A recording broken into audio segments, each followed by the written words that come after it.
नमस्कार। आज हम चर्चा करेंगे पितृपक्ष के बारे में कि पितृपक्ष क्या होता है। हमारे वर्ष में एक साल में 12 महीने आते हैं और 24 पक्ष होते हैं। 24 पक्षों में हर माह में कृष्ण पक्ष आता है और एक शुक्ल पक्ष आता है। तो शुक्ल पक्ष में चंद्रमा की वृद्धि होती है और कृष्ण पक्ष में चंद्रमा का क्षय होता है।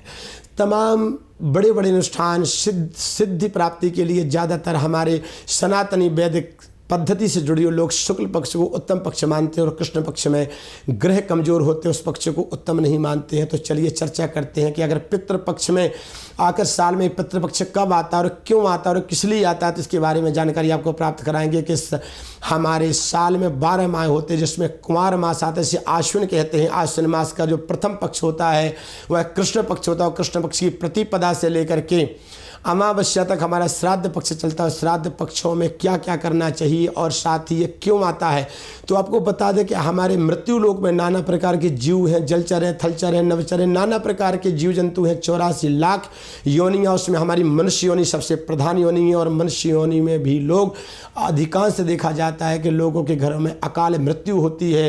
अकाल मृत्यु गता भूत्वा, अकाल मृत्यु मरने वाला व्यक्ति को जल्दी मोक्ष की प्राप्ति नहीं होती है।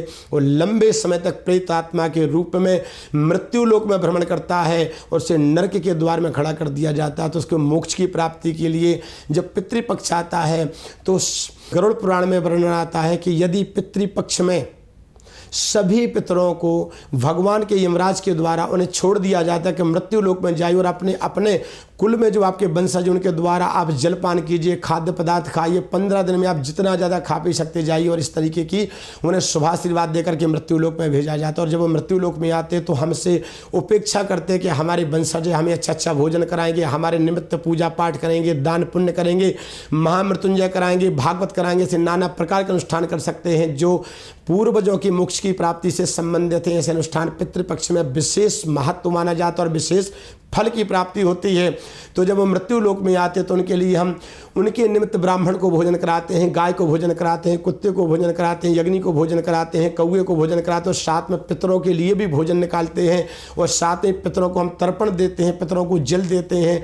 हम जल कहाँ देते हैं, या तो किसी नदी में देते हैं या तालाब में देते हैं या पोखरे में देते हैं। यदि आपके पास ये सभी चीज़ें उपलब्ध नहीं है तो आप किसी पीपल के पेड़ में बैठ करके बाल्टी में जल भर के और काला तिल डाल करके पितृभ्योनमा करके भी तर्पण कर सकते हैं। यदि आप ऐसा करते तो आपके पितृ अति प्रसन्न होकर पितरों का आपको शुभाशीर्वाद प्रदान होगा। पितृपक्ष इसलिए बनाया जाता है और पितृपक्ष में विशेषता निंदित कोई ऐसा कार्य ना करें जो आपके लिए ठीक ना हो, जैसे नाखून बाल ना काटें और ऐसे अपेय पदार्थ ना पिएं जैसे मदिरा हो गया, और कोई ऐसा पदार्थ सेवन न करें जो आप पवित्र माना जाता हो।